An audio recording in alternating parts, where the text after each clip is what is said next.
amis, bonjour. Bonjour à tous les chrétiens, quelle que soit leur confession religieuse, quelle que soit leur appartenance, leur croyance.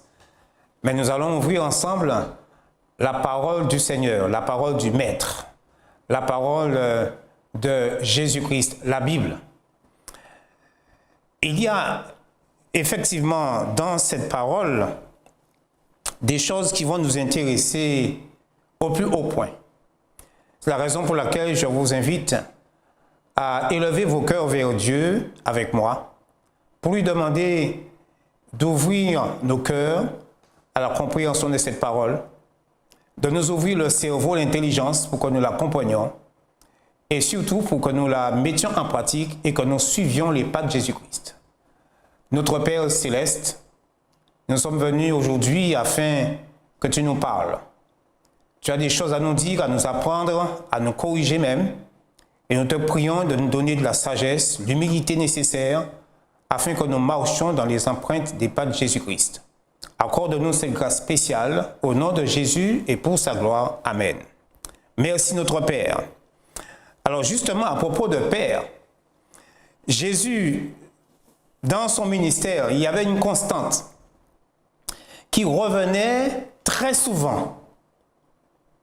Jésus souvent disait qu'il a été envoyé par son Père.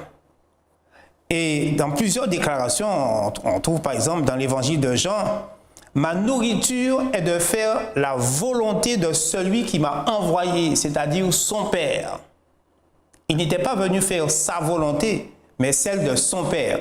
Jésus continue à plusieurs reprises, il dit « Quand je suis descendu du ciel, pour faire non ma volonté » dans l'évangile de Jean au chapitre 6, verset 38, vous trouvez cette déclaration. « Je suis descendu du ciel pour faire non ma volonté, mais la volonté de celui qui m'a envoyé, c'est-à-dire son Père. » Or, la volonté dans Jean 6, verset 39. « Or, la volonté de celui qui m'a envoyé, c'est que je ne perde rien de tout ce qu'il m'a donné, mais que je le ressuscite au dernier jour. » Il faut que je fasse, on connaît ces textes-là, tandis qu'il est jour, les œuvres de celui qui m'a envoyé. Donc Jésus ne travaillait pas pour lui-même, mais il travaillait en fait pour nous élever vers son Père, vers Dieu. Parce que Dieu a un projet, il a une volonté, il a une parole à nous dire. Et Jésus disait donc dans sa prière dans l'évangile de Jean, chapitre 17, au verset 8, « Je leur ai donné la parole que tu m'as donnée. » Je leur ai donné la parole que tu m'as donnée. Donc Jésus a servi d'intermédiaire, d'interface entre le Père et nous pour que nous ayons cette parole, pour que nous marchions selon la volonté du Père et que nous soyons des hommes et des femmes capables d'être appelés frères de Jésus-Christ, puisque nous mettons en pratique les paroles du Père comme Jésus-Christ. D'ailleurs, Jésus a fait une déclaration que je voudrais vous lire dans l'évangile de Jean, chapitre 20, verset 17. Écoutez bien, après sa résurrection, Jésus dit, « Donc, ne me touche pas, car je ne suis pas encore monté vers mon Père. » Et il continue, « Mais va trouver mes frères. » Attention aux paroles de Jésus-Christ, elles sont profondes. Quelquefois, on les lit de façon superficielle. Jésus dit, « Va trouver mes frères », c'est-à-dire ceux qui sont comme moi, ceux qui aiment le Père comme moi, ceux qui fonctionnent pour le Père comme moi, ceux qui ont la parole du Père comme moi je l'ai fait, je vous ai montré. Et il dit, « Va trouver mes frères et dis-leur que je monte vers mon Père et votre Père. » C'est extraordinaire. « Vers mon Dieu et votre Dieu. » Donc Jésus assimile ses disciples qui veulent bien le suivre comme étant ses frères, d'une part, et il considère son Père, pour lequel il a travaillé pendant des années, comme étant aussi leur Père. parce que les disciples sont appelés à travailler comme leur frère Jésus-Christ. Maintenant, après l'ascension de Jésus-Christ, les disciples ont continué dans cette voie. Alors, nous allons voir un peu le fonctionnement des premiers disciples, avant et après la Pentecôte, et nous verrons bien quelles ont été leurs préoccupations premières. Je dis bien leurs premières préoccupations. Alors, je lis dans le livre des Actes, au chapitre 1er, verset 13. Quand ils furent arrivés, ils montèrent dans la chambre haute, où ils se tenaient d'ordinaire avec Jésus. C'est dans la chambre haute que Jésus a fait le lavement des pieds et qui leur a appris l'humilité, n'est-ce pas? Alors, ils montèrent dans la chambre haute. Vous voyez bien qu'ils sont sur les traces de Jésus. Dans la chambre haute. Alors il y a toute une liste, Pierre, Jean, Jacques, André, Philippe, Thomas, Barthélemy, Matthieu, Jacques, Simon le Zélote et Jude, fils de Jacques. Alors la Bible nous dit, tous d'un commun accord, l'esprit de la chambre haute, d'un commun accord, ils sont sur les traces de Jésus-Christ, d'un commun accord, persévéraient dans la prière, avec les femmes et Marie, mère de Jésus, et avec les frères de Jésus. L'objet de leur prière, c'était donc la communion fraternelle, conserver l'esprit de la chambre haute et vivre, parler comme Jésus-Christ, leur maître, leur frère. Alors, ce n'est pas tout. Dans le même chapitre, on va voir un peu plus bas, au verset 24. Alors, il devait choisir un apôtre, un disciple pour remplacer Judas, qui était mort. Puis, ils firent cette prière. Seigneur, toi qui connais les cœurs de tous, désigne lequel de ces deux tu as choisi, afin qu'ils aient part à ce ministère et à cet apostolat que Judas a abandonné pour aller à son lieu.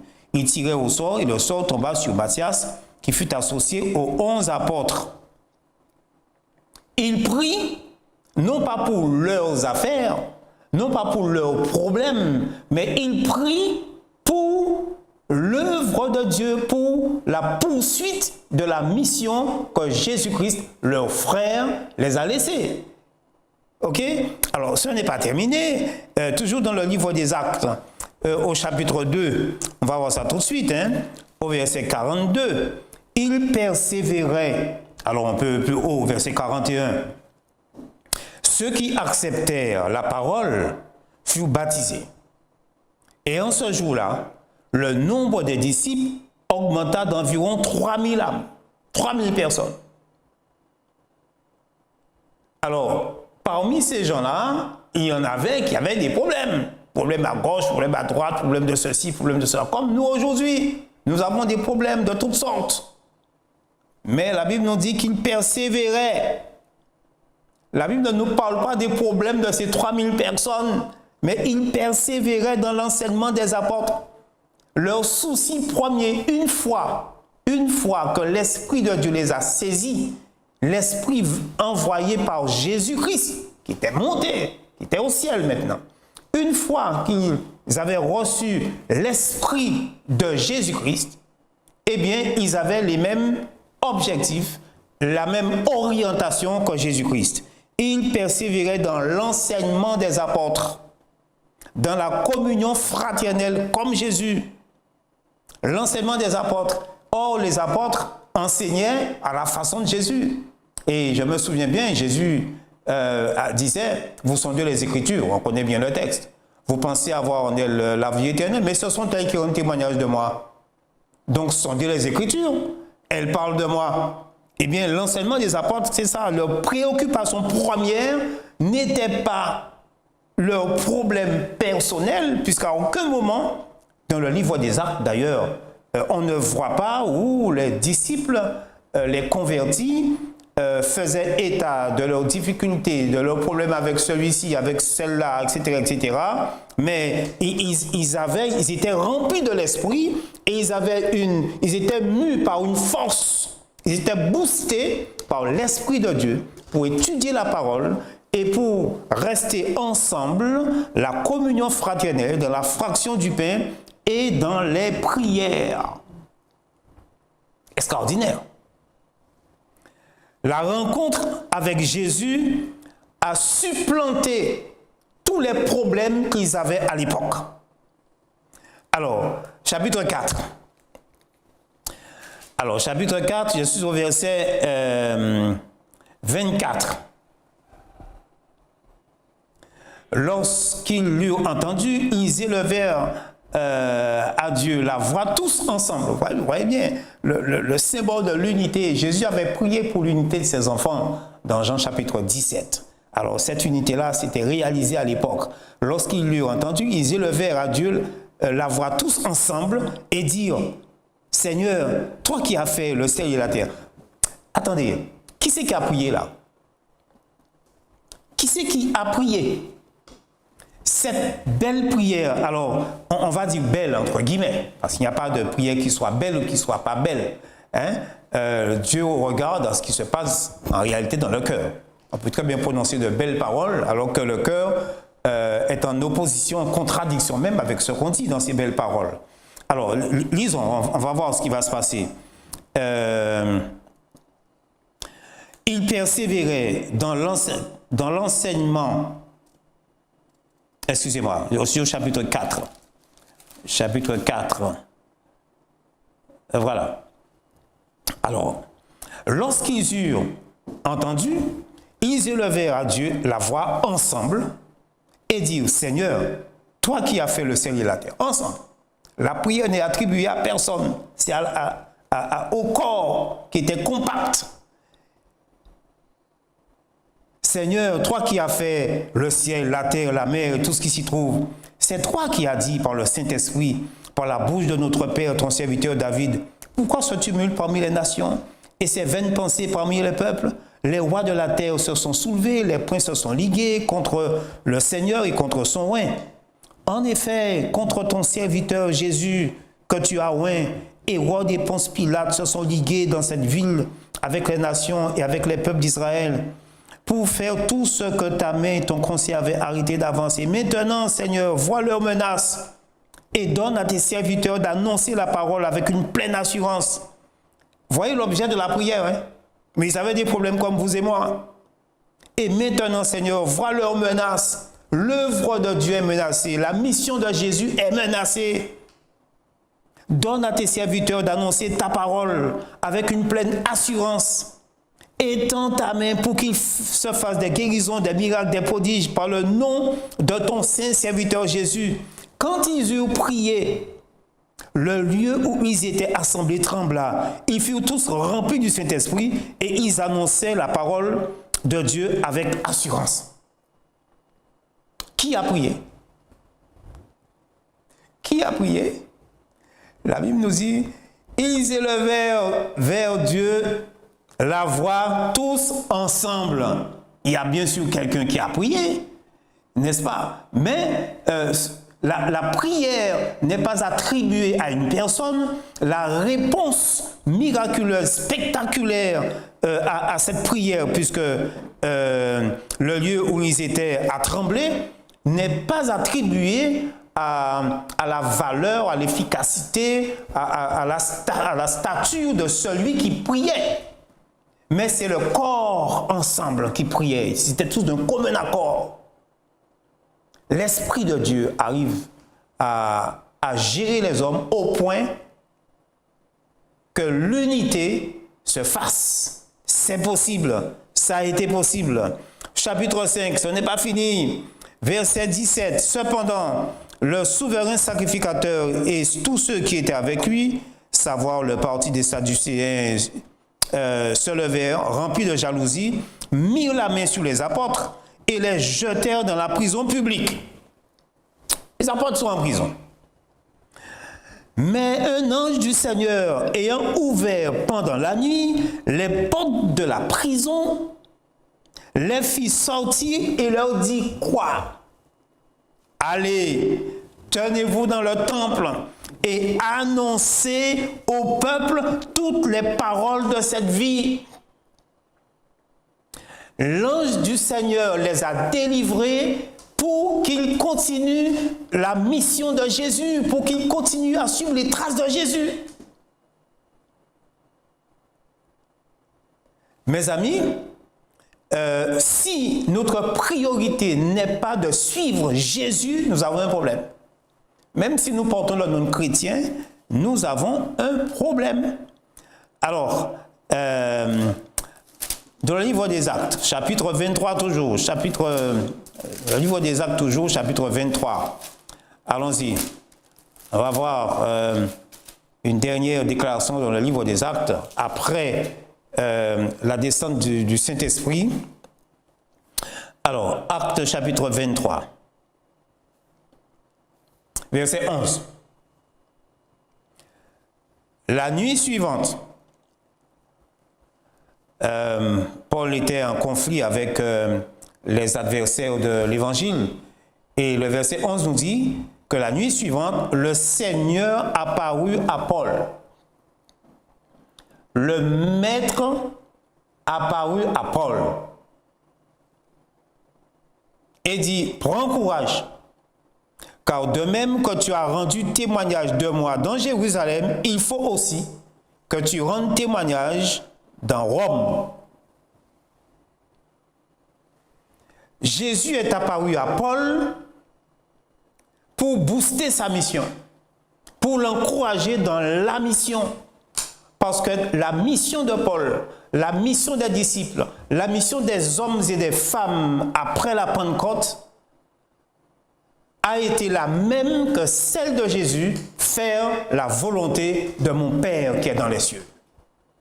Mes amis, lorsque nous prions, notre Père qui est aux cieux, est-ce que nous pensons vraiment au fait que notre Père qui est aux cieux a un projet, a une volonté mise en œuvre par Jésus-Christ et que nous devons mettre en œuvre à notre tour? Notre Père qui est aux cieux, est-ce que nous prononçons cette parole dans le même sens, avec la même force, avec la même détermination que Jésus? Notre Père qui est aux cieux, que ton nom soit sanctifié, que ta volonté soit faite sur la terre. Quelle est la volonté de Dieu, de notre Père?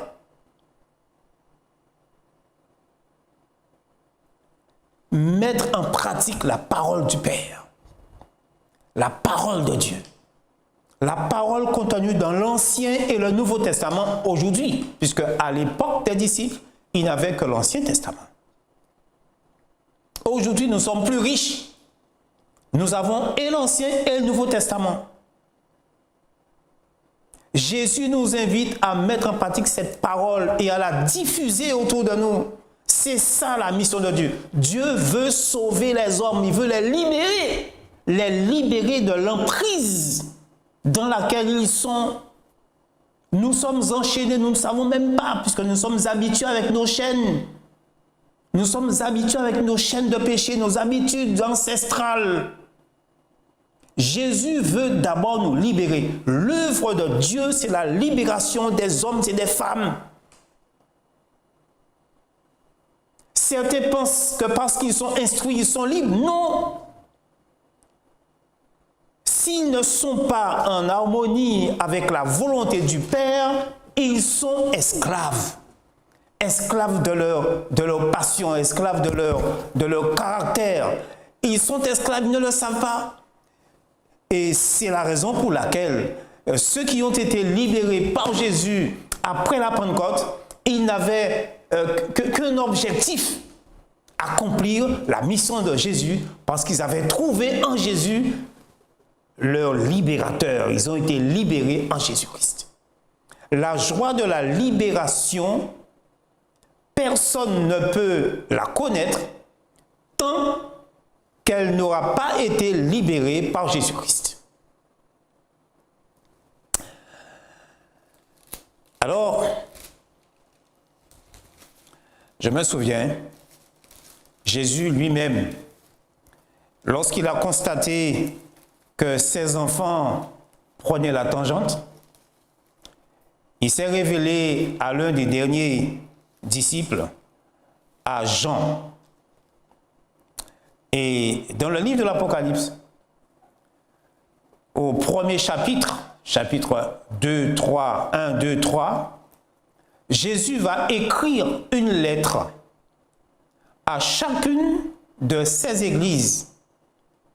Lettre destinée aux églises locales, mais destinée aussi aux églises au siècle des siècles. Au nombre de 7 lettres. Donc 7 tranches dans l'histoire de l'Église à partir de l'ascension de Jésus. La première lettre s'adressait à l'Église d'Éphèse, qui existait effectivement, mais elle s'adressait aussi aux églises de l'époque, d'après la Pentecôte. La dernière lettre s'adressait à l'Église de Laodicée, qui existait aussi, mais elle s'adresse, cette lettre-là, à la dernière église qui sera debout qui sera présente avant la venue de Jésus-Christ. Lorsque nous comparons les lettres adressées par Jésus à ses enfants, à ses fidèles, à ses chrétiens que nous sommes, on peut voir que la première lettre correspond étrangement à la dernière. Voyons cela. Je suis dans Apocalypse chapitre 2 et aussi chapitre 3. Je tiens en main les deux chapitres. Alors, chapitre 2, c'est lettre à l'église d'Éphèse, écrit à l'ange de l'église d'Éphèse. Donc, cette partie est la dernière lettre, chapitre 3 au verset 14, écrit à l'ange de l'église de Laodicée. Maintenant, observez bien ce que Jésus dit à l'église d'Éphèse, c'est-à-dire l'église qui a pris naissance à la Pentecôte et qui a perduré pendant un certain temps, mais qui au fur et à mesure s'est relâchée. Alors, je suis au verset 4. Mais ce que j'ai contre toi, c'est que tu as abandonné ton premier amour. Tout ce dont nous avons parlé dans le livre des Actes, la sincérité, l'union, l'humilité, la force pour annoncer l'évangile, etc., la communion fraternelle, ça a été perdu avec le temps et avec les problèmes. Mais ce que j'ai contre toi, c'est que tu as abandonné ton premier amour. Comme tu étais auparavant, tu as abandonné cela. Souviens-toi donc d'où tu es tombé, repens-toi et pratique, attention, et pratique tes premières œuvres. Sinon, je viendrai à toi et j'ôterai ton chandelier de sa place. C'est grave. Pratique tes premières œuvres. Reviens à la communion, l'amour, l'étude de la parole, mise en pratique de la parole, etc., etc. Suive les pas de Jésus. Accomplis la volonté du Père qui est dans les cieux. Retourne à cela. Sinon, j'ôterai ton chandelier de sa place. Alors, à l'église de Laodicée maintenant. Je suis au verset...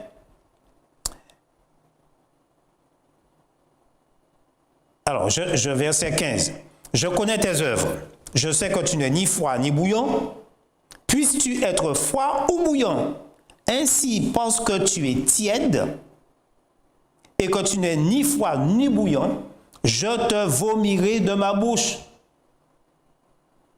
Alors, le désir de Jésus pour cette dernière église, l'église à laquelle nous appartenons, les chrétiens que nous sommes aujourd'hui, Jésus souhaite que nous soyons bouillants, mais pas tièdes.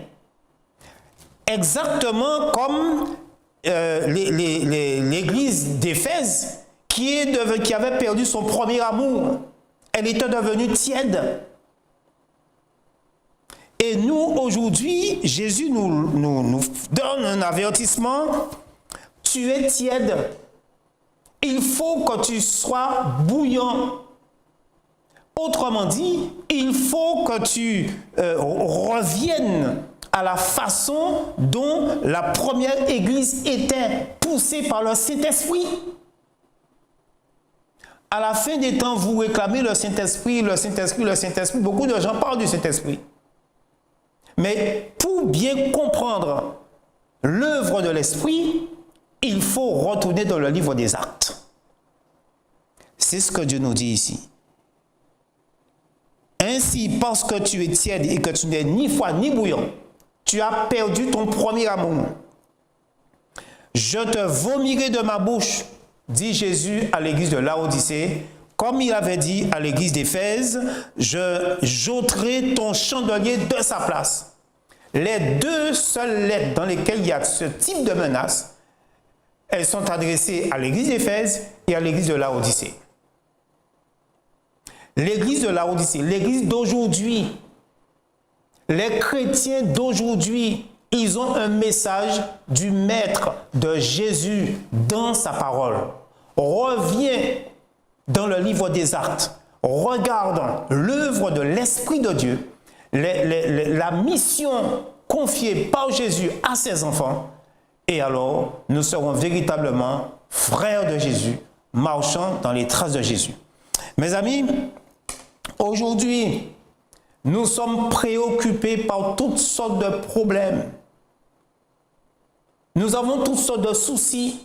Nous avons des rencontres de prière. Nous prions pour des problèmes que nous avons, pour ceci, pour cela. Nous jeûnons pour des problèmes.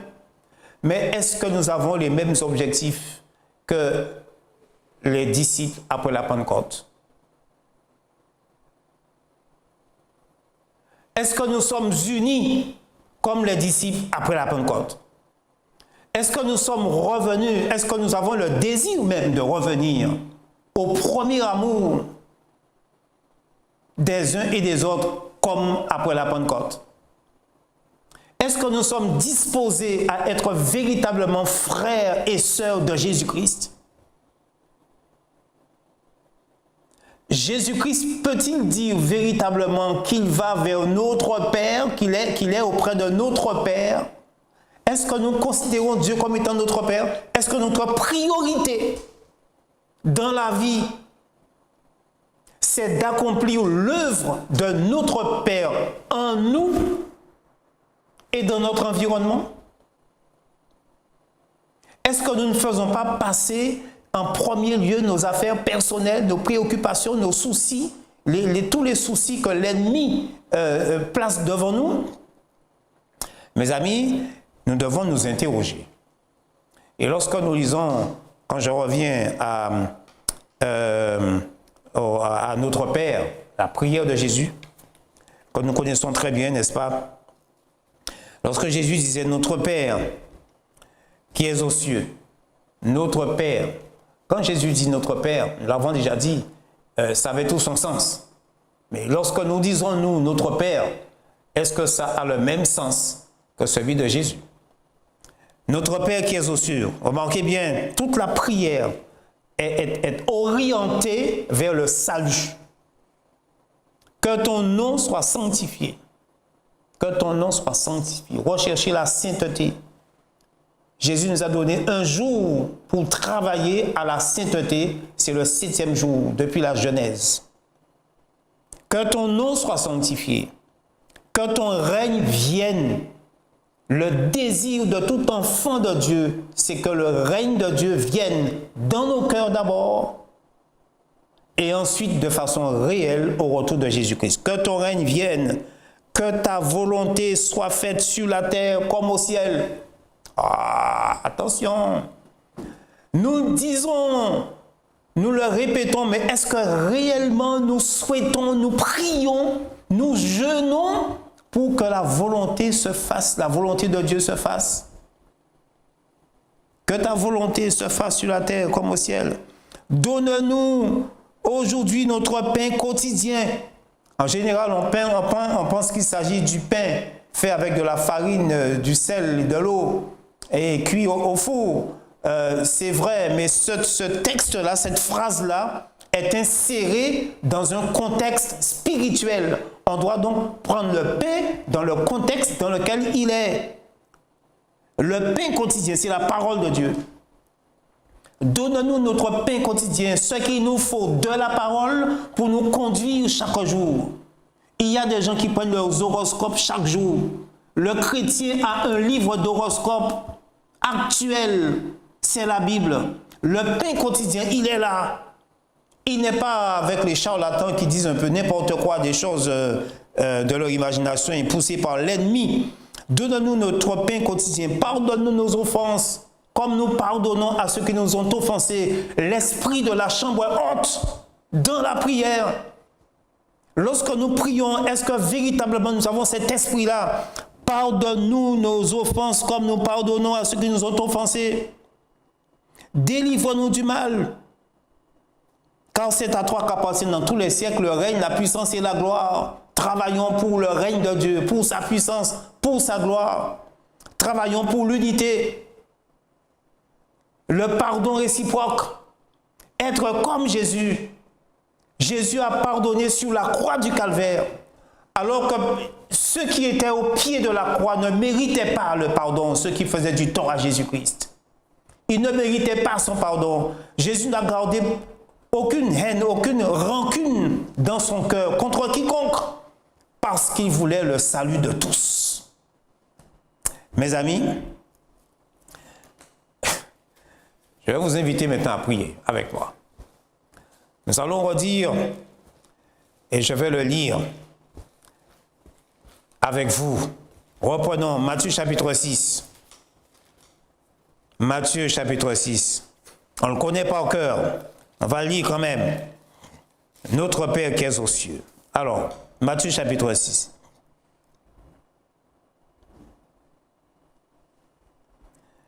Je suis au verset 7. En priant, ne multipliez pas de vaines paroles comme les païens qui s'imaginent. Verset 7.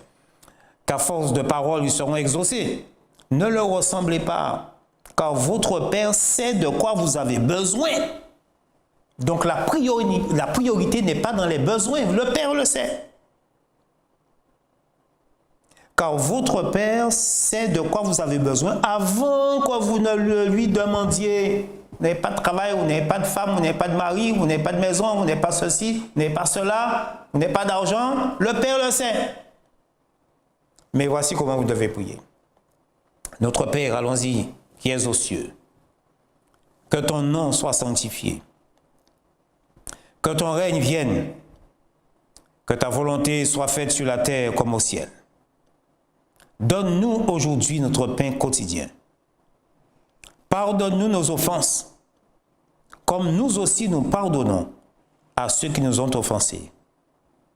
Ne nous induis pas en tentation, mais délivre-nous du malin, car c'est à toi qu'appartiennent dans tous les siècles le règne, la puissance et la gloire. Amen. Que le Seigneur vous bénisse.